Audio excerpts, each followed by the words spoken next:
Perfect. All right. All right. We are live. We're watching the sunset here. This is Dr. P, and we are in the beautiful Pennsylvania sunset. It's beautiful. I wish I wish we didn't have 6 more hours of driving, but what we're going to start off with is our daily beatdown by Holly about what we've been eating and not eating. And then we're going to talk a little about BPH, and then we're going to show you a little video about some new medical apps that Dr. Hall is a part of, as well as our friend Dr. Petnikov with Visible Health. But we'll start off with Holly. Holly, how you doing? I'm wonderful. How are you guys doing? Did you watch us on CBS New York today? I did not. I have been actually out of touch today. How was it? How did it go? It was pretty good. It's pretty good. Raising lots of awareness. People are very interested, and we're very excited to go to Cleveland and then Detroit tomorrow. And then we go to Indianapolis, and then we go to Chicago, and then we go to Minneapolis, and then I'm getting chest pains thinking about this, but Phoenix, and then LA. So we got 5 more days to go, so we're pumped. You're almost there. So Holly, tell us, we've had some stressful moments the past few days, and sorry, it's a little bright, so yeah. Let me stay out of the sun. But stress-related eating, and David, you can chime in on this as well if you're doing this as well. But we've had some stressful moments, and you know, sometimes a little ice cream is not that bad. Yeah, I mean, sometimes when the going gets tough, the tough get eating. Yeah. So, what is a good, can you tell us a little bit about when we get stressed, how can we eat something that makes us feel good, but at the same time isn't hurting our belly? Ah, that's a good question. Well, it's always a good idea to figure out what your body's reacting to first. If you are craving those sweets, maybe choose a fruit instead of ice cream, because that still gives you a little bit of sugar, but it may not curb your sweet tooth. Sugar-free candy is always an option, but you got to be careful, everything in moderation. I think if you absolutely have to have some sort of an ice cream, to choose like a junior size, you know, one of the smallest ones they have. Okay, we got small. Good. Just get a little tiny bit just to get that stick out of the way so that you don't binge eat and eat, 4 large ones. Everything in moderation. Wow. That's good. We thought you'd yell at us today. No, not at all. Hey, we all fall off track. We all do. What kind of ice cream did you get? Where'd you guys go? We went to Dairy Queen. Dairy Queen. We got a blizzard. That's one of our weaknesses too. I will admit it. But Sidjo got bananas in his, so. Hey, there was fruit somewhere. Yeah. There was some pineapples in there too, right? There was some pineapple. There you go. David, do you like Dairy Queen, bro?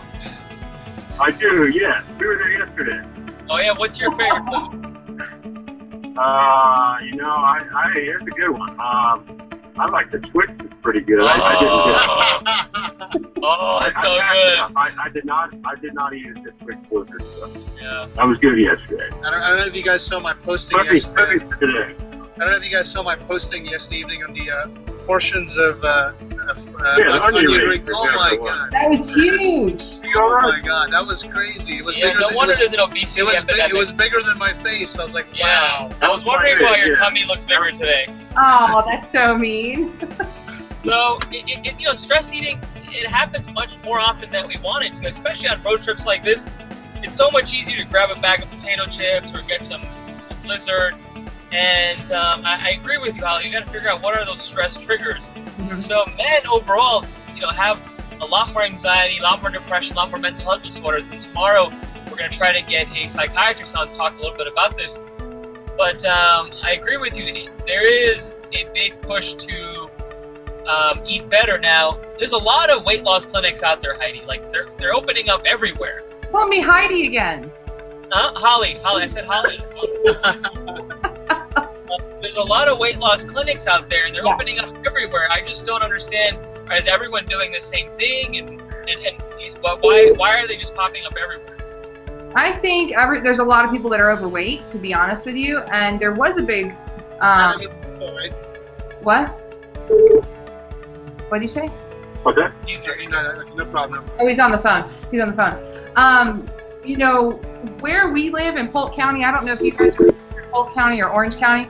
We are like the fattest county in the state of Florida. So we have the most number of obese people in the entire Are you or serious? in the entire state of Florida. So we really need to focus on this. But I think the way that my mom describes it is everybody eats, so everyone thinks that they're an expert in eating.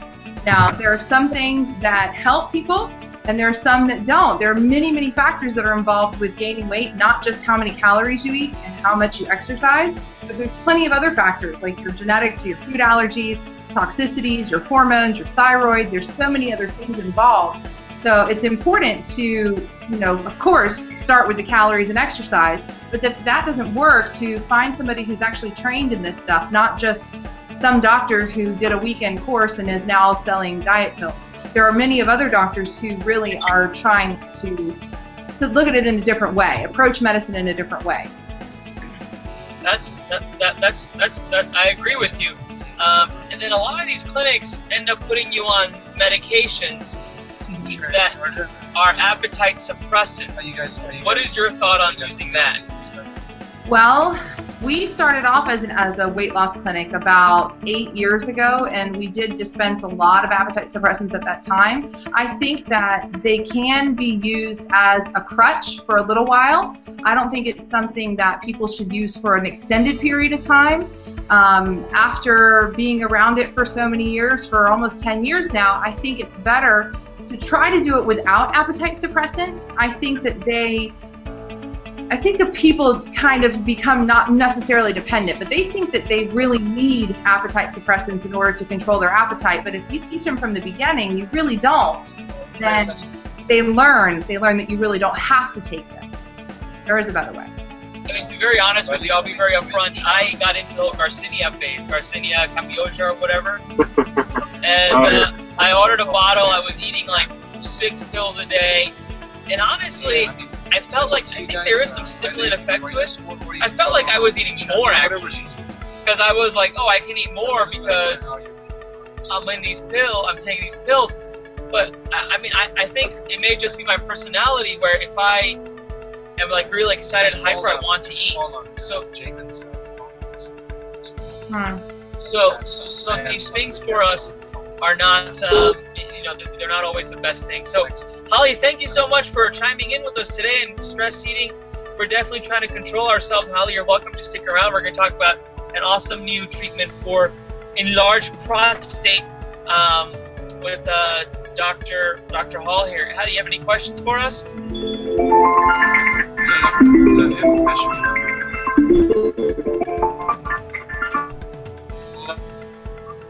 Yeah, hey, Dave Hall here. Hey, I lost the call. Oh, Yes, sorry about that. Thanks, buddy, for calling back. All right, Dave, what's up, bro? Can you hear us? I can hear you. I missed the Garcinia. Oh, you missed the Garcinia thing. I was basically saying I took some, and I thought I was eating more. So Yeah. it's a fad. It's been proven to be a fad. Oh yeah. Well, there's a lot of studies, that suggest, the low sugar options and sugar substitutes lead to, overeating. So I think that definitely plays a factor. You're right. It does say that. It says if you use things like those sweeteners, you think you can eat more, and then Like trick you into, yeah. Exactly. Absolutely. But it keeps you hungry because you don't get that sugar that you need. So I've actually, Correct. I haven't fully gotten away from it. I'll like split them 50-50. But when I realized I'm drinking less coffee, and I'm actually drinking less coffee, and I feel fuller afterwards. So there is definitely some science to it. So speaking of big problems, obviously obesity is a big problem, but enlarged prostate is a big problem as well. And there's so many millions of men out there with this problem, like enlarged prostate. As you get older, prostates get bigger. And a funny story, some media, and I never thought a few days ago, it was me, Sidjo, and the anchor in the urinal starting to pee at the same time.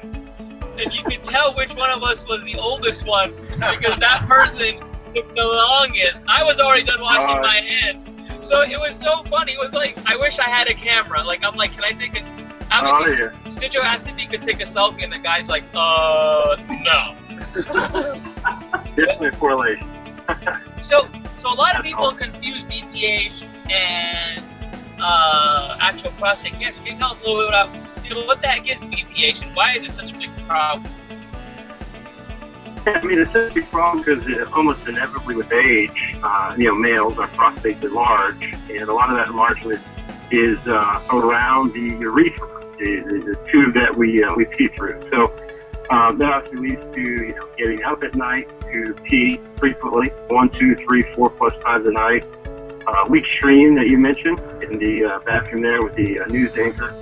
Having a double void, go to the bathroom right after you just left the restroom, or even in severe cases, infection, bladder stones, complete retention where you can't pee at all. So it's obviously as guys get older, more alarming concerns for us. So BPH, big prostate now. Some of the symptoms now.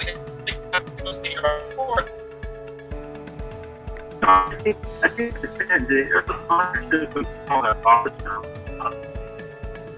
the urologist, but I think a lot of times they either don't seek care or they don't realize that there are easy options such as pills or even office-based procedures that we'll get to shortly that can give them huge symptom relief.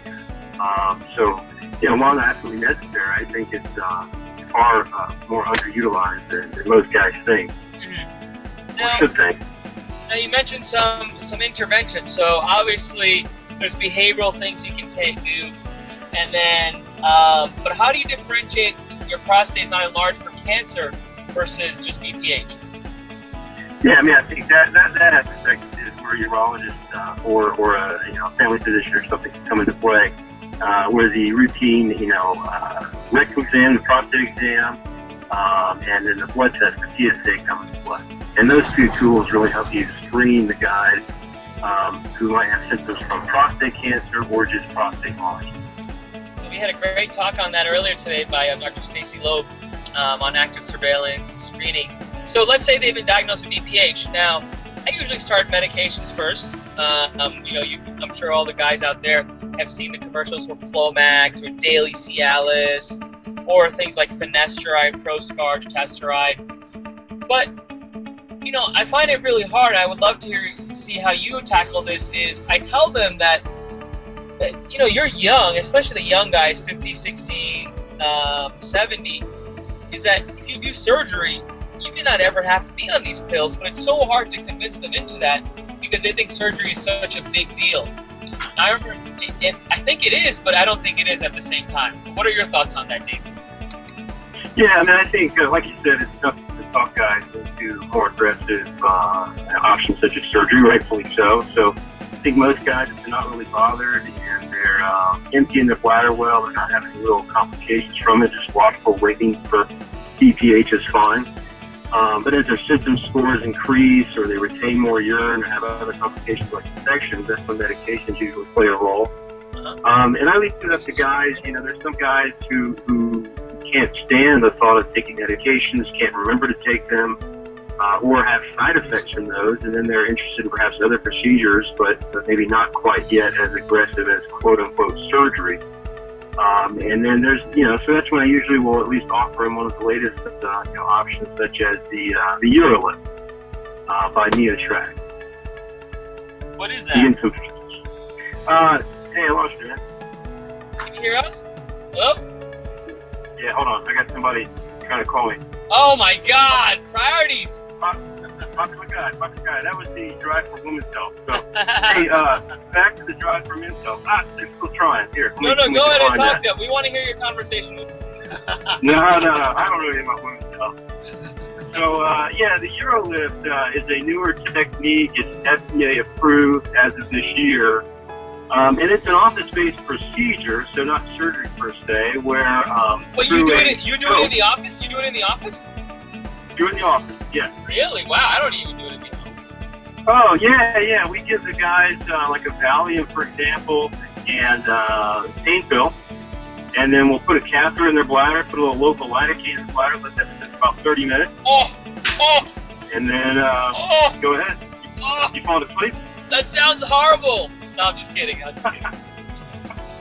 Hey, surprisingly, it's very well tolerated, and then a lot of guys seem to like that more than the thought of having to go down to the surgery suite or get anesthesia. So the guys have been actually pretty pleased with it. Yeah. But basically, instead of removing the tissue, burning it, cutting it, you're just opening that urethra that goes to the prostate, and almost like a curtain. If you open the curtains and you spin them against the windows, you're doing that with the prostate. And like I said, it takes 5-10 minutes, just done in the office, and the guys leave usually without a catheter, and they're home the same day. Yeah, I always tell patients like I'm putting like staples to your prostate. Well, not really staples, but staple gun, and then putting it. I guess that's not a good way to think about it. I like the current Don't thing. put a staple gun there. I like the current thing. The current thing was a lot That's better. fun.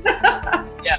But the UroLift really is an amazing device, and I really think, like as you said, Adam, I think it's really going to revolutionize the way we treat guys with enlarged prostate. Mm-hmm. Absolutely, I think especially for the younger guys who are in the middle of perhaps medication and surgical options, it gives us an option that would have fewer sexual side effects and perhaps fewer risks.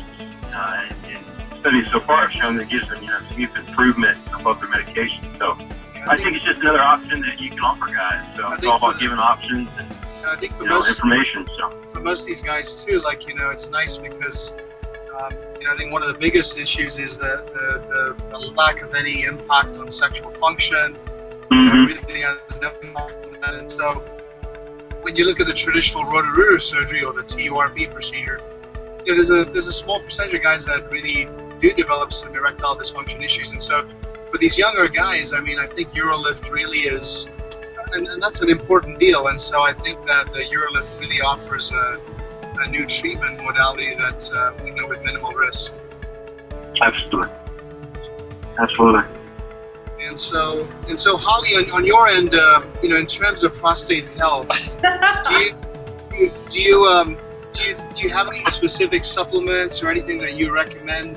I know you probably focus more on general nutrition, but have you heard of any specific, supplements, things for the prostate?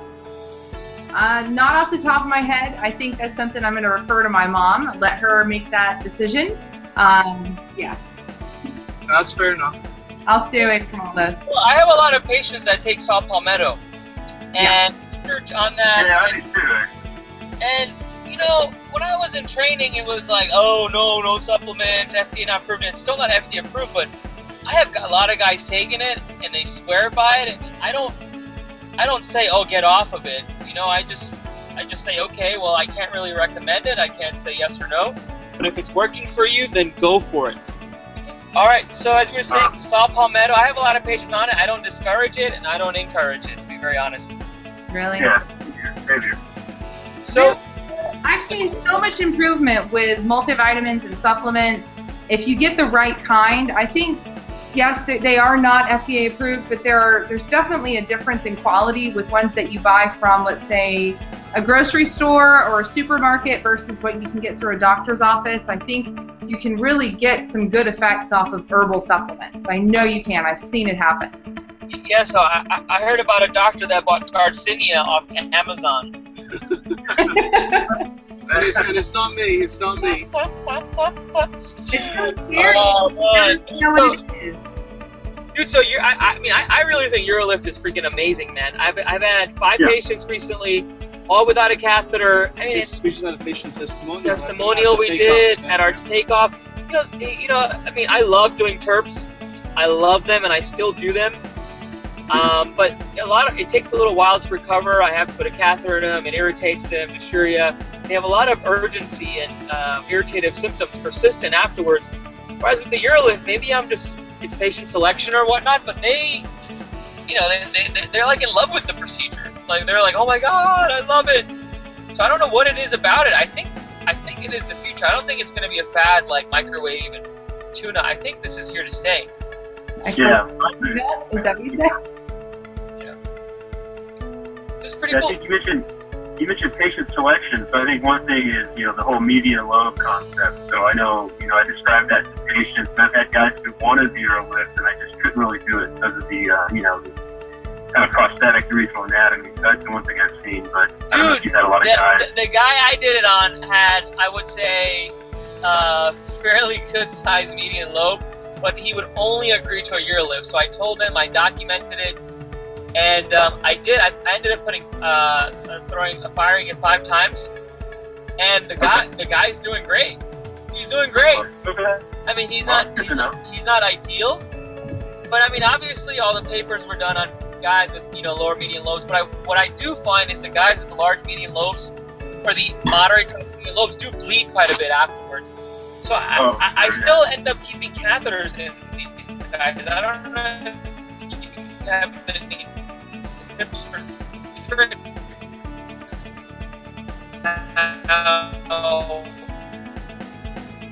Sounds so crazy. Be okay.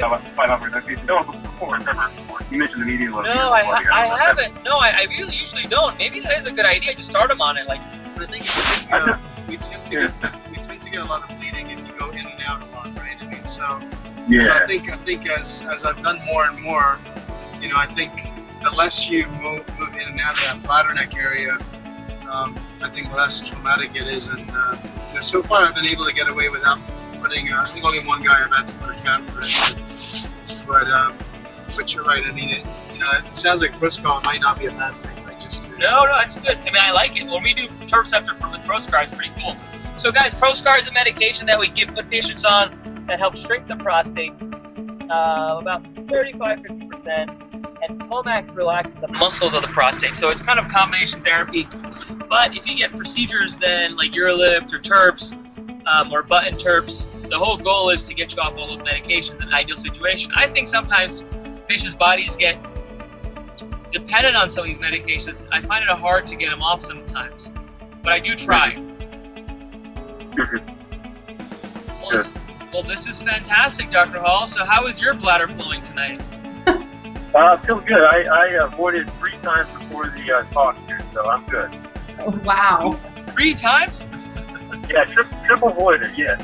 Oh my God. You look like you're in a nice hotel, man. What's your view outside? Here, Oh. Dude, Dude, you're like in the middle of nowhere. Where are you? Yeah, I'm in Pennsylvania too. Oh, nice. Okay. Oh, nice. Well, great, man. Well, it was great chatting with you, bro. Holly, as always, it's good chatting with you too. And we are actually going to be at St. Vincent Fishers in Indianapolis, which is Dr. Hall's stomping grounds, on Wednesday morning, 8 to 9. And Dr. Hall will be joining us there as well. He'll be satelliting in, and he's going to have his whole team there. So we're very excited and pumped to have him there. And thank you so much. You are our local driver in Indianapolis. Like, you are our guy. Right. And you are helping drive that change in men's health. You know, men don't take care of themselves, and you are, just as savvy as we are in terms of social media and getting people encouraged. Okay. Take the exit. You all right? Hold on. Oh, you have to take a local road in there. What the hell, Pennsylvania? The highway just ends, and then now we have to go through local roads to get to the other highway. Dude, this place is called Sheetz. The gas station's called. Oh my God, is that even legal? Yeah, they're actually big Pennsylvania. Really? Yeah, you'll see a lot of those, I think. Hopefully you don't have to have the sheets. They want a food that causes the sheets. The so sheets. watch out. Oh! Dude, I love that name. This is going to be our new official refueling station. Oh my God. So, please don't have the sheets. So David, if you don't mind, tell us about your app. Yeah, so the app is new. We just brought it out of beta testing. And for now, it just hangs out at, it's tricky, it's app.myurologydoctor.com. And, I started blogging a couple years ago, basically to get information to patients, raise awareness for all sorts of issues, such as men's health. I found patients leaving the office with more questions than when they, you know, more questions than answers, basically. So this app stems out of my blogging experience with patients, and the whole goal is pretty simple. It's just basically to connect patients with one another around their common conditions. So, for example, you know, you go on, you create an account, you create a profile. In that profile, you can put as little on there or as much on there as you want. Part of the profile is your healthcare background. So, for example, I'm a prostate cancer survivor, or I have BPH, or I have erectile dysfunction, whatever it might be. And then you can follow categories. For example, BPH, infertility, kidney stones, prostate cancer. And then within the app, once you create a profile, you can go in these categories and you can find people posting about topics. For example, someone's posting about, you know, leaving the hospital after their prostatectomy. You can message and connect with them to find out their experience. Oh, really? So that, you know, if you're, exactly. So the goal is basically connect people. Right now, you know, we've got patients in the exam room 1, 2, 3, 4, and they can't connect very well. So if you think support group meets Facebook meets the whole globe, that's kind of the concept. So how do you bypass like confidentiality with this? Well, it's an informational tool, and again, you know, the patient and the user agreements, you know, it's basically like a support group online. You go on and you put on there whatever you want. You don't have to put anything. Oh, really? They're connecting with each other. They're not connecting with me. It's not medical advice. It's just for, you know, informational purposes and a tool. Oh, the wow. platform to connect people. Is it only for men's health issues? Say again? Is it only for men's health? It is currently, but we have plans outlined to basically roll it out to the, you know, all fields, all specialties. Oh, wow. Okay, that's cool. Well, that's awesome, man. Well, where do you see this taking you? You know, it's taking me a lot of places. So we have a pretty nice outline plan to add premium features. And basically, I see it as a place for all patients to go, not only get information, you know, textbook type information like they find on Google, but to find help, you know, and answers for patient-related information. So, you know, we can tell them what it feels like after your list, but another patient can tell them more what it feels like. That's awesome. And it's to augment and help with the, you know, their journey through the clinics, the hospitals, the doctor's offices. Well, that's fantastic, man. Well, another problem out there is stents. So I don't know about you. How do you track your stents? What? Your stents. Oh, my stents? Do you have like a stent tracker, or like how do you track your stents? Like, you know, we put in these stents and then patients get lost and they come and cross the stents. Like, how do you track your patients right now? Oh, track them? Yeah, it's tricky. We basically have a running list. But yeah, no, there's no, I don't have a set program to do that other than a running list. No, it's definitely. What's that? There's definitely a problem. I mean, it's definitely a problem. And we have our friend, Dr. Kutnikov. There's a video if you guys want to stick around and watch it. Where he talks about he runs Visible Health. He's trying to do a lot of the same stuff you're doing, but he's trying to work on the devices and the technology. So he's the one that his company started Urology Match. I think it's DrawMD, and now they've teamed up with Boston Scientific and they have a stent tracker. And this is, I'm like, duh! Why didn't I think about this? You know? Yeah. So you did a few years ago. I did. Just didn't pull through. But I just didn't push for it like I should have. Now, you guys see this when I play it, all right? Okay, sounds good. John Steve. Can you hear? Great work. Hope you guys are having a safe drive. I'm sorry I couldn't do it in person this year, but thanks a ton for letting me talk to you guys about some of the things that we're doing through Visible Health in terms of bringing awareness and helping better manage urologic diseases. As you guys know, Visible Health is really a patient engagement and conversation technology platform that strengthens the relationships between clinicians and their patients. We'll help individual clinicians and physician groups more efficiently and consistently engage with their patients in their care and really help ensure safety and improve patient satisfaction, hopefully leading to improved outcomes. Our vision is a digital health ecosystem that delivers real, physician-driven solutions for patient engagement, education, and telemedicine that eases clinical practice challenges, empowers patients, and inherently leads to the implementation of evidence-based standards of care. We really believe that such tools will prove to be invaluable assets in the transition to what we're now calling value-based care models and the improvement of healthcare delivery. The company Visible Health first focused on our flagship app suite, which is DrawMD, which many of the listeners may know about.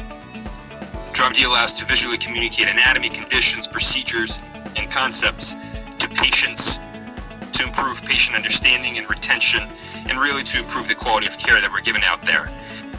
DrawMD now has 17 separate clinical specialty apps. The platform enjoys over 40,000 clinical users and has been used for what is quickly approaching to be 1 million clinical conversations. But what I wanted to talk to you guys about today is a new project that we've recently launched. We all know the saying, never leave a friend behind. And in the world of urology, these things called ureteral stents are considered friends because they can help clinicians and patients get through some really tough times when it comes to obstruction or blockage of the tube that runs from the kidney down to the bladder called the ureter. Now, this obstruction can happen from kidney stones and less frequently from cancers. The stent itself looks like a long piece of cooked spaghetti that spans the distance between the kidney and the bladder. And it basically helps keep the channel between the bladder and the kidney open so urine can pass. The problem is that over 10% of the time, these stents are left behind or forgotten, subsequently removed later than the 6-month intended maximal removal window. So at 6 months, 2/3 of these stents have become what's called encrusted. They get covered by a thick residue of basically kidney stone, which leads to high risk of infection and often requires additional, more complicated procedures in order to remove these stents. John and Sijo, as you guys know, traditionally clinicians have used logbooks, stickers, note cards, and other means for tracking stent cases, which when done rigorously can be very effective in minimizing the occurrences of forgotten stents. However, many of us in busy clinical practices are really looking for simple solutions and simple tools that can help us leverage modern technology such as mobile devices, barcoding, and the web to help us keep track of these stents.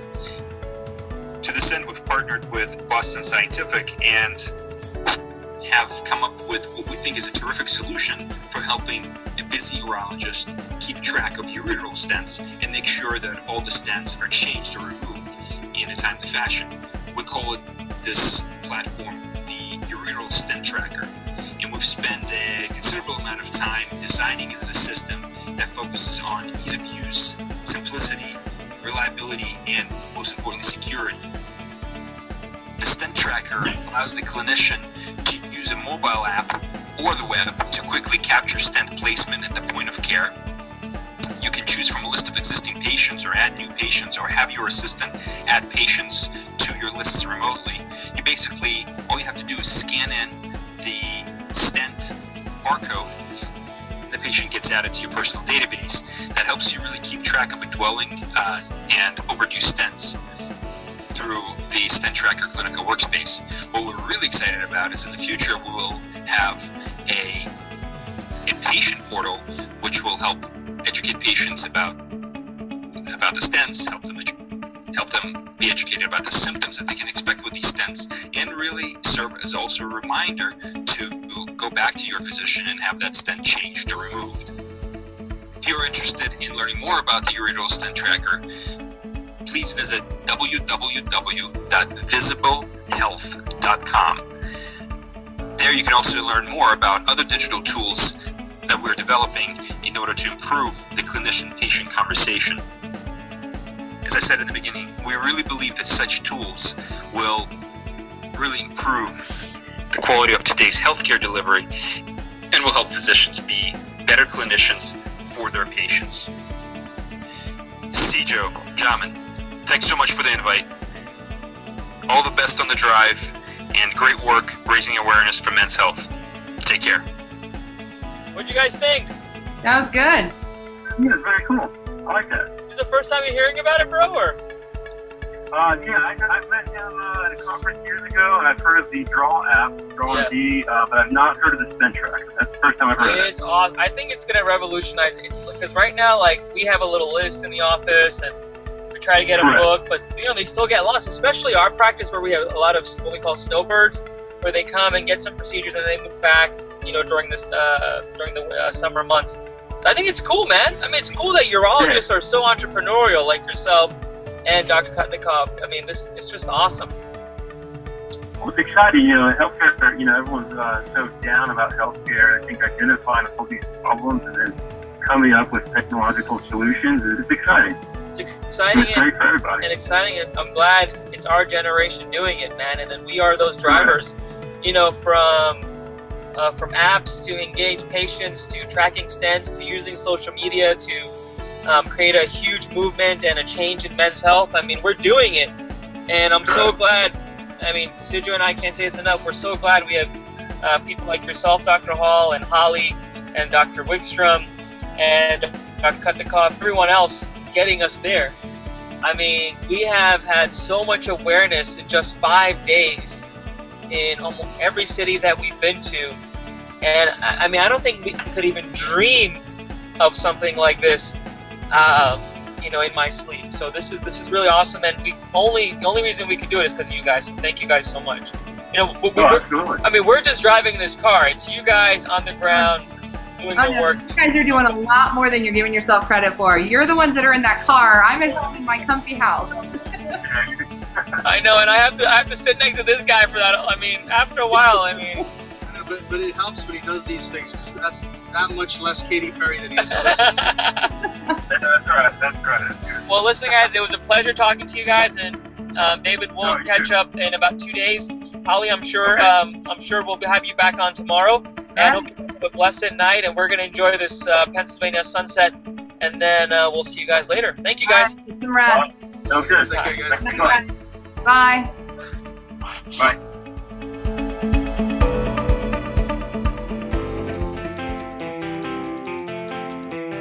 As it turns out, it takes about a couple PhDs and a lot of guys standing around to change tires.